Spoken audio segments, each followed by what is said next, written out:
समझौता कर रही है भाजपा से। अब दूसरी बात नहीं जी, उनकी अपनी आइडियोलॉजी है, लेकिन देश के हित में अगर फैसला, मैं फिर उस पर कह रहा हूं कि देश हित के अंदर अगर ये कानून आता है तो हम बिल्कुल इस पे विचार करके इसका समर्थन कर सकते हैं। क्यों नहीं कर सकते? देश की सरकार चला रहे हैं आप, लेकिन हमें इनकी नीयत पे शक है। जहां तक आम आदमी पार्टी का, उद्धव ठाकरे जी का सवाल है या किसी और नेता का सवाल है, ये देश में सब स्वतंत्र हैं, अपने विचार रख सकते हैं। हम क्यों कहें कि भाई आप हमारी विचारधारा से सहमति जताइएगा? हम जब दूसरे की विचारधारा तो आपके नेता क्यों कहते हैं कि आम आदमी पार्टी के बिना भी अलायंस चल सकता है? नहीं, बिल्कुल चल सकता है, क्यों नहीं चल सकता?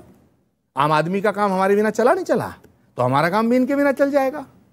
इसमें कौन सी बड़ी बात हो गई? इनकी बात, लेकिन एक सेकंड, ये गंभीर बात हो रही है। अगर समाजवादी पार्टी ये चाहती है, या ममता बनर्जी की पार्टी ये चाहती है, या शरद पवार जी की पार्टी ये चाहती है, या केसीआर की पार्टी ये चाहती है कि साहब कांग्रेस को साइड रखो और हम अकेले ही लड़ लेंगे बीजेपी से, तो फिर हम भी कह देंगे कि हम भी 2024 का चुनाव अकेले लड़ने में सक्षम है, हमें भी किसी की जरूरत नहीं है। क्या इस मोदी जी जो हैं वो कांग्रेस की समस्या हैं? अरे मोदी जी तो इस देश की समस्या है। अगर देश की समस्या से निपटना चाहते हो तो फिर कांग्रेस के नेतृत्व में आकर के ही लड़ाई लड़नी पड़ेगी, क्योंकि राष्ट्रीय स्तर पर, 5 सेकंड, राष्ट्रीय स्तर पर बीजेपी को रोकने का काम अगर कोई दल कर सकता है उसका नाम है कांग्रेस। कांग्रेस के नेतृत्व में आने में आपको दिक्कत क्यों है? यूसीसी पर क्या आपने जल्दबाजी करी? जो भी गलतियां कांग्रेस ने की, बीजेपी कहती है कि यही मेरा रीजन है कि मैं आज वो गलती 10 टाइम ज्यादा क्यों कर रही हूं, तो वो गलत है। बार बार डिबेट जा रही है हिंदू वर्सेस मुस्लिम में, ये मुद्दा ही नहीं है।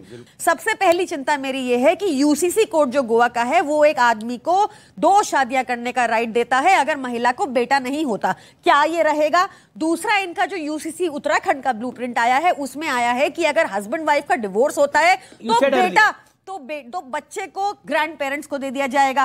क्या ये सही है? ऐसा होना चाहिए? इसमें इन्होंने जो 371 का प्रोविजन है कॉन्स्टिट्यूशन में, वो कहता है कि मिजोरम और नागालैंड के स्पेशल राइट्स हैं।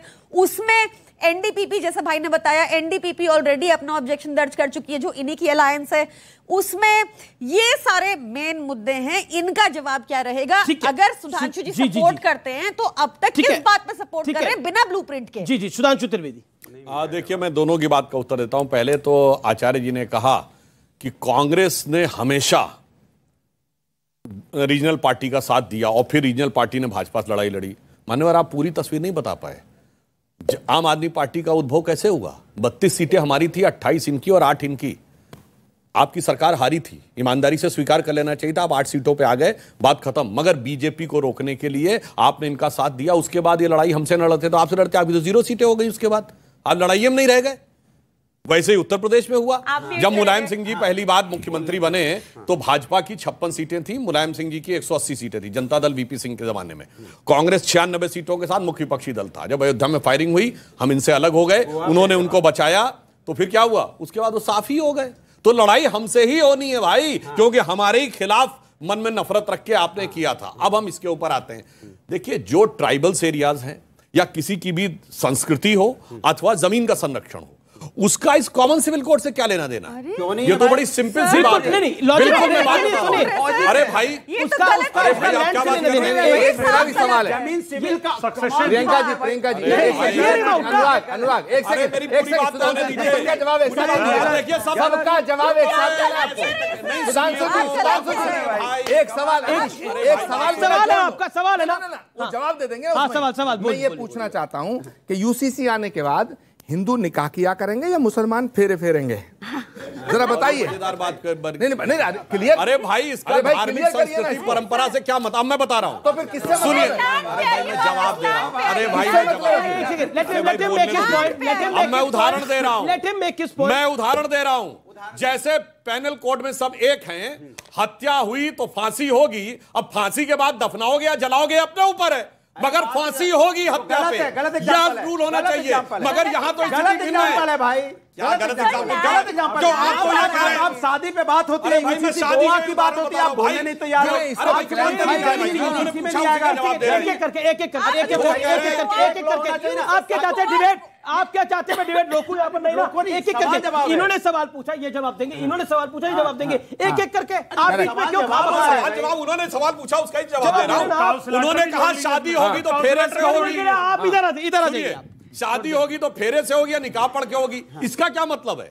मैंने जैसे कहा कि मृत्यु होगी उसके बाद दफनाओ या वो करो, अपने हिसाब से करो, वैसे ही शादी होगी तुम अपने संस्कार से करो। बस शादी में एक बात तय हो जाएगी, शादी होगी तो रजिस्ट्रेशन कराना पड़ेगा, शादी होगी तो सबके लिए एक पत्नी एक पति होगा। इसमें कौन सी समस्या की बात है भाई? इसमें कोई समस्या की बात है? अब आइए लैंड वाली बात करते हैं, जिस पे बात हुई लैंड वाली बात पे जो प्रियंका करने बात करता हूं। लैंड के ऊपर तमाम राज्यों में यह विशेषाधिकार है कि आप उसकी लैंड नहीं ले सकते। जैसे शेड्यूल कास्ट की लैंड आप नहीं ले सकते, इसका यूसीसी से क्या लेना देना भाई? क्या सिंपल आप पढ़िए पहले सवाल है, आप पहले पढ़िए यूसीसी है क्या? अनुराग तो आप रिजर्वेशन का क्या करेंगे? अरे भाई रिजर्वेशन से यूसीसी क्या करना भाई? रिजर्वेशन से क्या कनेक्शन यूसीसी का? बराबर अधिकार देना, सबको बराबर अधिकार देना, वहां बराबरी के पक्ष में नहीं बोलते थे।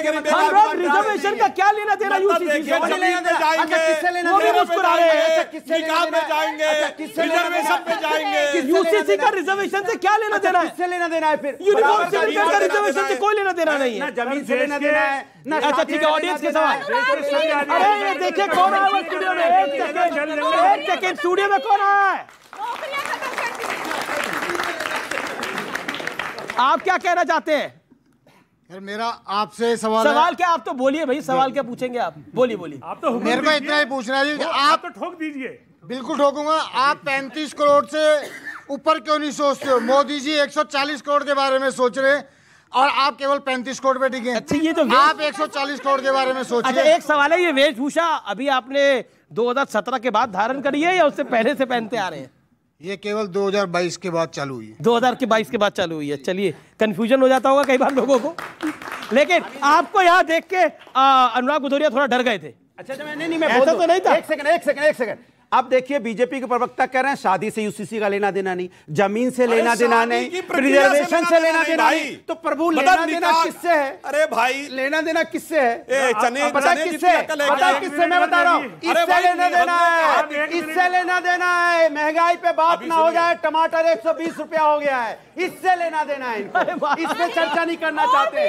हाँ ये इससे लेना देना है क्योंकि इससे ध्यान भटकाना चाहते हैं आपको। इनको किसी से लेना देना नहीं है। अमित जी अभी ये डिबेट को उस लेवल पे लाएंगे। सुनिए अभी ये कहेंगे फेरे और निकाह तक लाए हैं, अभी ये कहेंगे अरे टमाटर ज्यादा देर जेब में मत रखिए, गड़बड़ हो जाएगी। 120 रुपए किलो है। अच्छा ये खरीद के लाए चुरा के लाए? खरीदा हुआ भैया, ये एक खरीदा है। मेरा नाम गोवर्धन पांडे है जी। मेरा भाइयों से जवाब है क्योंकि जो मुसलमान समुदाय के लोग हैं सबसे ज़्यादा प्रताड़ित मुसलमान हैं इस समय। हमें ये यूनिफॉर्म सिविल कोड का समर्थन करना चाहिए क्योंकि हमारे देश में समान कानून व्यवस्था होनी ही बहुत ज़रूरी है। इस देश को चाहिए। तो अभी एक बात और कहता हूँ, जैसे एक उदाहरण देता हूँ। जैसे एक मुसलमान समाज में एक शादी होती है, शादी होने के बाद जब उस मुसलमान लेडी का बच्चा नहीं होता है तो वो अपने किसी बच्चे को गोद नहीं ले सकती है। ये इनके शरीयत के अंदर में है, दूसरे बच्चे को गोद ले सकती है। मुसलमान को दूसरी शादी करनी पड़ती है, ऐसे तीसरी शादी कर लेते हैं। ऐसे ही हैदराबाद में 12 साल की लड़की, वो विषय अलग है हाँ। लेकिन आपने बांध को रखा, वो जो हैदराबाद का विषय वो अलग है। लेकिन एक लेजिटिमेट सवाल है, इसका जवाब दीजिए। क्यों आप हमेशा शक की निगाह से देखते हैं? ऐसा तो नहीं है, बीजेपी ने तो अब ये भी बोला पसमानदा मुसलमानों के लिए दिल खोलकर नरेंद्र मोदी स्वागत कर रहे हैं। देखिए किसी भी स्वस्थ लोकतंत्र में उसकी परिभाषा ये है कि जब उसकी माइनॉरिटी अगर स्वस्थ और सुकून में होगी और शक नहीं करेगी, समझ लीजिए वो देश का लोकतंत्र स्वस्थ है। भारतीय जनता पार्टी ने पॉल्यूट कर दिया, इसने इतना डराया है और ये जुल्म कर भी रही है और करती हुई दिखना भी चाहती है, क्योंकि इसके अपने वोटर खुश होते हैं कि देखो इन्होंने मुसलमानों को ठोक दिया योगी जी की तरह। तो इसलिए इनका जो भी इनकी नियत होती है सारी पार्टियों को शक हो जाता है। अभी मसौदा नहीं लाए लेकिन शक सबको है क्योंकि ये करते ही वो काम है। अभी जैसे बुलडोजर चल रहा है, सिर्फ मुसलमानों के घरों पे बुलडोजर चल रहा है, बाकी किसी पे नहीं चल रहा। कलीमुल हफीज साहब, अगर यूसीसी इतना खराब है, इस्लामिक देशों में यूसीसी क्यों है? गल्फ नेशंस में यूसीसी क्यों है? अमेरिका से लेकर टर्की तक यूसीसी क्यों है? सऊदी अरब से लेकर क्यों है बाकी देशों में? बिल्कुल गलत बयानी कर दिया है। गलत बयानी है, मैं आपको देश गिना सकता हूं। अमेरिका में तो 50 राज्य और 50 संविधान। हिंदुस्तान अलग है भैया, हम अनेकता में एकता वाले देश हैं। मैं आपको देश गिना सकता हूं। आप हिंदुस्तान को बाहर से क्यों कंपेयर करो भैया? हम तो अनेकता में एकता वाले लोग हैं, हमारी अलग पहचान है भैया। हम तो विश्व गुरु वाले लोग हैं। आप उसको कंपेयर कर रहे हैं इधर उधर से। मैं इनसे पूछना चाहता हूं, हाँ मैं कंपेयर आपके सांसद की तरह कंपेयर करूं कि मैं मौलवी और मुफ्तियों से बात करूं? करूंगा। मैं पूछना चाहता हूं इनसे बार बार, क्या आपने सिखों से संपर्क किया? देखो यूसीसी एक बात होती है ना, कहीं कुछ बना ही नहीं। कहते ना दो लठ गए, बोले ये खेत हमारा होगा, बोले खेत होगा तो क्या करोगे, इसमें सरसों बोएंगे, फिर सरसों पैदा